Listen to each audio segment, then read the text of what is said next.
สายน้ำคลองบางคาแบ่งแยก2 หมู่บ้านให้อยู่คนละฝั่งแต่สิ่งที่แบ่งผู้คนให้ออกจากกันอย่างสิ้นเชิงกลับไม่ใช่สายน้ำหากแต่เป็นวิถีทางที่บ้านใต้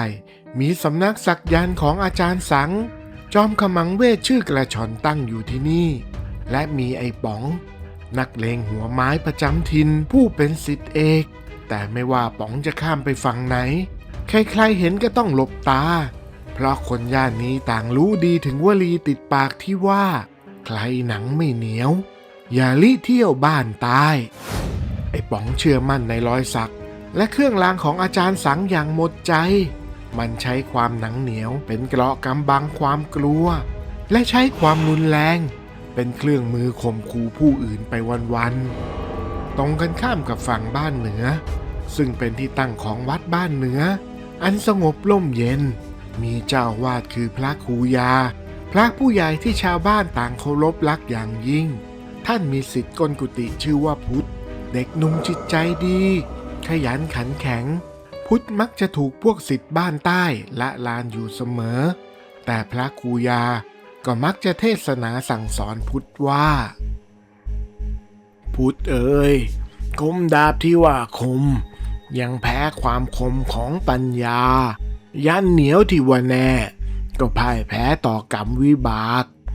ใครเขาจะร้อนจะกลางอย่างไรอย่าไปมีเรื่องมีราวกับเขาให้เอาเมตตานำทางเสมอคนเราชนะด้วยกำลังได้แค่กายแต่หากว่าชนะด้วยเมตตาเท่ากับว่าเราชนะได้ทั้งใจนะพุทธน้อมรับคำสอนไว้ในใจแม้จะถูกไอ้ป๋องคอยหาเรื่องยั่วโทสะอยู่บ่อยครั้งแต่เขาก็อดทนอดกลั้นและหลีกเลี่ยงการปะทะมาโดยตลอด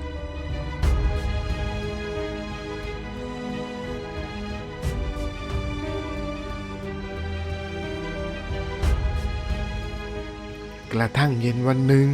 แสงอาทิตย์ยอแสงลงตรงทิวไม้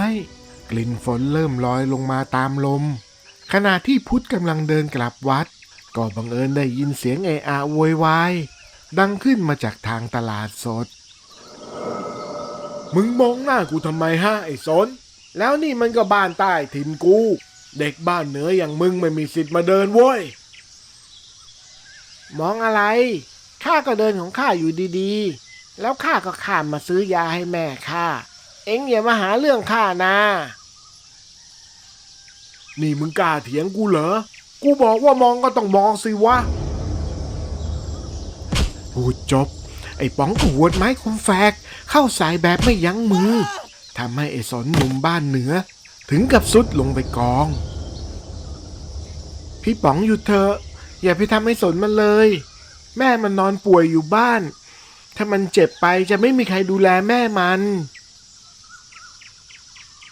ทุยแม่มันไม่ใช่แม่กูถ้าไม่ให้ทำมันงั้นกูทำมึงแทนเอาไหมล่ะไอ้ป๋องเดินตรงเข้ามาด้วยท่าทางเมาไม้ตาของมันแดงกล่ำและมองมาที่พุทธด้วยสายตาหาเรื่องมันง้างไม้เตรียมจะกระหน่ำตีลงมาที่พุทธแต่ก่อนที่ไม้คมแฝกจะทันได้สัมผัสก็มีเสียงหนึ่งดังขึ้นมาจากความมืดหลังต้นไทรเสียงนั้นไม่ได้ดังมากแต่น้ำเสียงทรงพลังและเย็นเยียบจนทำให้ไอ้ป๋องถึงกับต้องหยุดมือใครวะแน่จริงออกมาอย่ามัวแต่ทำตัวเป็นอีแอดเงาล่างในชุดขอทานสมซ้อค่อยๆก้าวออกมาจากเงามืดของต้นไทรใหญ่เขาเดินด้วยจังหวะที่มั่นคงแววตาของเขาสงบนิ่งทว่าเปลี่ยนไปด้วยรังสีบางอย่างที่ทำให้บรรยากาศรอบบริเวณเย็นเยียบขึ้นมาทันตา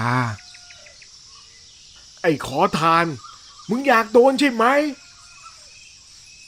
ไอ้ป๋องที่กำลังง้างไม้คมแฝกอยู่กลางอากาศรู้สึกได้ถึงแรงกดดันอย่างประหลาดรอยสักของมันเหมือนจะกระตุ้นเกร็งทั้งที่ตัวมันเองก็ผ่านการทีรันฟันแทงมาไม่น้อยแต่สายตาของขอทานคนนี้กลับทำให้ใจของมันวูบไหวอย่างบอกไม่ถูกพ่อหนุ่มอย่ามีเรื่องกันเลย เองน่ะมีดีในตัว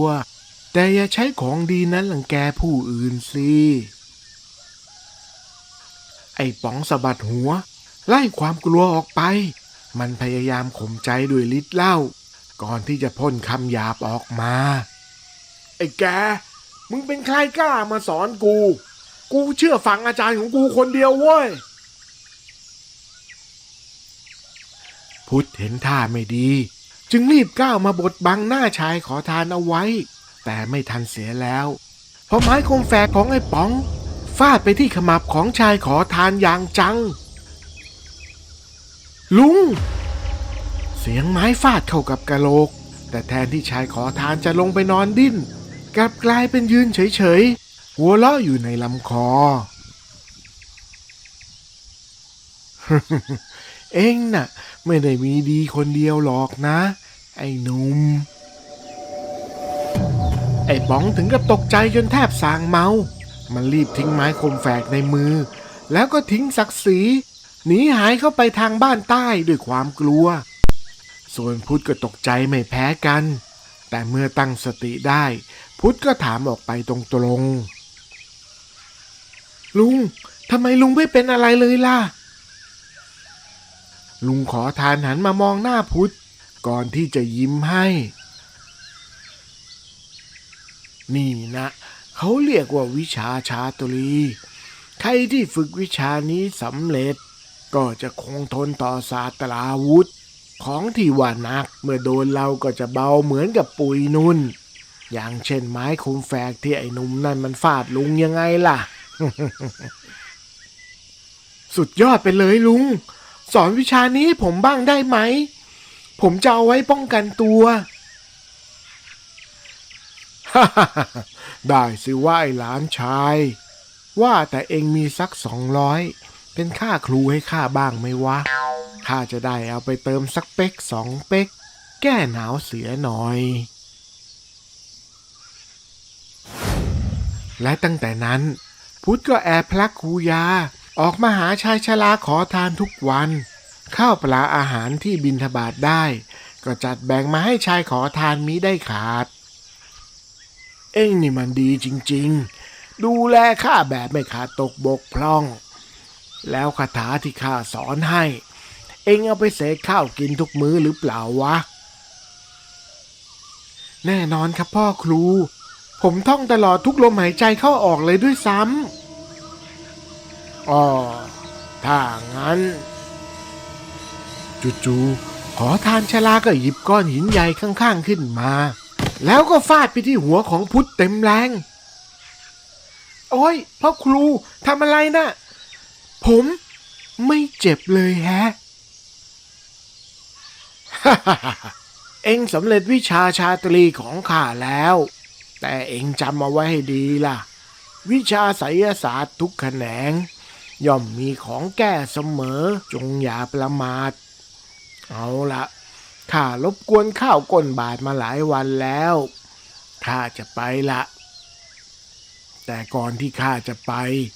ข้ามีคำพูดสุดท้ายจะกล่าวพุทธรีบนั่งคุกเขาตั้งใจฟังโอวาทครั้งสุดท้ายของพ่อครูก่อนที่จะจากกันไปเอ็งพอมีค่ารถให้ข้าสัก100ไหมวะพุทธได้ยินก็ถึงกับนิ่งอึ้งไปก่อนจะเอามือล้วงเข้าไปในกระเป๋ากางเกงขาดๆแล้วก็หยิบแบงค์100ให้พ่อครู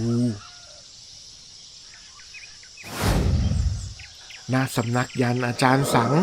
ไอ้ป๋องรีบวิ่งเข้ามาคุกเข่าต่อหน้าอาจารย์ด้วยท่าทีร้อนรน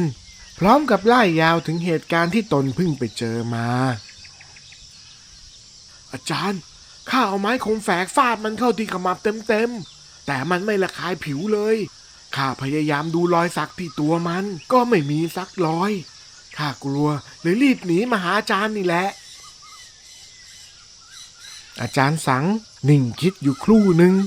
ก่อนที่จะเอ่ยปากออกมาเบาๆนี่มันวิชาชาตรีทำของหนักให้เบาวิชานี้ข้าก็ไม่ได้เห็นคนใช้มานานมากแล้วเอ็งดันวิ่งไปเจอต่อเขาแล้วละไอ้ป๋องได้ยินอาจารย์สังพูด ก็ถึงกับหน้าถอดสี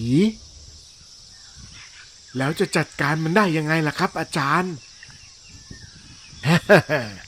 ถ้าเป็นคนอื่นอาจจะหมดหนทางแต่พอดีเป็นข้าอาจารย์สัง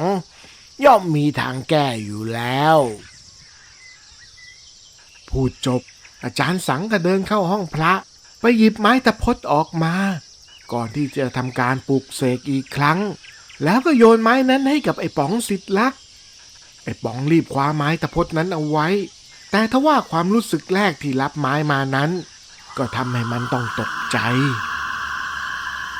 อาจารย์นี่มันไม้อะไรน่ะทำไมมันเบาแบบนี้นี่แหละไม้แก้ทางวิชาชาตรีถ้าใช้ของหนักตีมันจะเบาแต่ถ้าเราใช้ของเบาอย่างไม้นุ่นตีมันจะกลายเป็นหนักเหมือนโดนไม้หน้าสามหวดเลยทีเดียวรุ่งขึ้น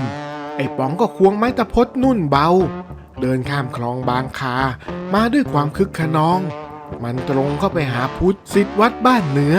แล้วก็กระหน่ำหวดไม้นั้นใส่อย่างไม่ยั้งพุทธล้มลงไปกองกับพื้นอย่างทรมานจนจุกอกแรงกระแทกจากไม้เบาๆกลับหนักอึ้งราวกับโดนไม้หน้าสามหวดวิชาชาตรีที่เปลี่ยนของหนักให้เบาแพ้ทางไม้ตะพดเบาที่กลายเป็นของหนักตามที่อาจารย์สังบอกไว้ไม่มีผิด เป็นไงล่ะมึงหายเก๋าไปเลยไหมล่ะมึงรู้จักกูน้อยไปแต่แล้วไอ้ป๋องก็ต้องหยุดชะงักเพราะไอ้รังสีอำมหิตเข้มข้นที่แผ่มาจากทางด้านหลังของมันไอ้ป๋องไม่โดนสักทีเอาดีไม่ได้เลยนะมึงเมื่อไหร่จะเลิกเกเรฮะแม่มาทำอะไรที่นี่นะหนูแค่หยอกเล่นกับเพื่อนแค่นั้นเองนะแม่ไอ้ป๋องพูดพลางถอยพลางเพราะความกลัวสุดท้ายมันก็วิ่งหนีเตลิดไปแม่ขอโทษแทนมันด้วยนะเจ้าพุทธพอดีพระครูท่านไปหาแม่ที่บ้านเล่าพฤติกรรมของมันให้ฟังต่อไปแม่จะอบรมมันให้มากกว่านี้เองก็อโหสิให้มันเถอะนะจ้ะแม่ฉันไม่ถือโทษหรอกจ้าพระครูท่านสอนให้ฉันมีเมตตาเสมอท่านบอกว่าเมตตาชนะทุกสิ่งพุทธยิ้มกลิ่มพยักหน้าให้กับแม่ของป๋องและอโหสิกรรมให้เหมือนกับที่พระครูยาท่านเฝ้าสอนมาตลอดเรื่องของความเมตตาทางด้านสำนักศักยันต์อาจารย์สังกำลังนั่งจิบชาอย่างสบายใจแต่แล้วก็ต้องตกใจเมื่อเห็นชายชราในชุดขอทานซอมซ่อเดินตรงเข้ามาพอเห็นหน้าชัดๆอาจารย์สังก็ถึงกับหน้าถอดสีถ้วยชาล่วงแตกเพศสภาพอาจารย์ขมังเวทหายวับสุดเข่าลงกราบกับพื้นกระดานอย่างล้นลานเพราะชายขอทานคนนี้ก็คือบรมครูผู้เคยสอนวิชาคงกระพันให้กับเขานั่นเอง